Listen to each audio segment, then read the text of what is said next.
గదంతా తిరుగుడెందుకురా సప్పుడుగా అంటే ఔటర్ ఎక్తివా అంటే సీదా పోయి ఆ పెద్ద సడక్ మీద దిగుతావు. ఈడికెళ్ళి కొట్టుడు కొడితే అయిపాయే సూపర్ తోవ్వా తొక్కుడు తొక్కితే చూస్తుండగానే వెళ్ళిపోతావు అని హైవేల గురించి చెప్తుంటారు. హౌమల్లా పెద్ద రోడ్లాయే పండుగలకు పబ్బాలకు తప్పితే ట్రాఫిక్ జామ్ లేకుండా రయ్యన పోవచ్చు. నడిమిట్లా టోల్ గేట్ కాడ జరంతా స్లో అవుతాం గంతే. కానీ ఓ కాడ చూడు రియాల ఎట్లున్నదో. ఆనాగి 3 రోజులైనా ఈ బ్రిడ్జి కింద 3 చెర్ల నీళ్లున్నాయి పో.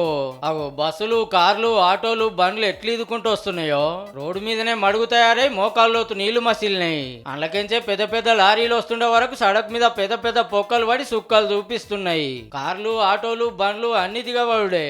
బయటికి గుంజుకరాలేక ఒక తిప్పల కాదు, లంగలం దొంగలం పట్టుకోవాల్సిన పోలీసార్లకు కూడా ఇన్నే డ్యూటీ అయింది. హీగేముంది, ఇటో 2 కిలోమీటర్లు అటో 2 కిలోమీటర్ల పొడుగుతో ట్రాఫిక్ జాము. ఇంతకిదే ఎన్నో ఎరికేనా, హైదరాబాద్ నుంచి విజయవాడ పోయే హైవే నల్గొండ జిల్లా చిట్యాల కాడ రైల్వే అండర్ పాస్ కిందికి మస్తు నీళ్లు వచ్చినాయి మొన్నట ఆనకు. ఇన్నే ఊతారుండేటోరకు చుట్టుముట్టుకెళ్ళి కూడా ఈడికేసేరినాయి. మళ్ళా గమ్మత్ ఏందంటే ఎత్తుండే బండ్లు అల్కగా పాస్ కావాలని బ్రిడ్జి కింద లోతు చేసిండ్రట.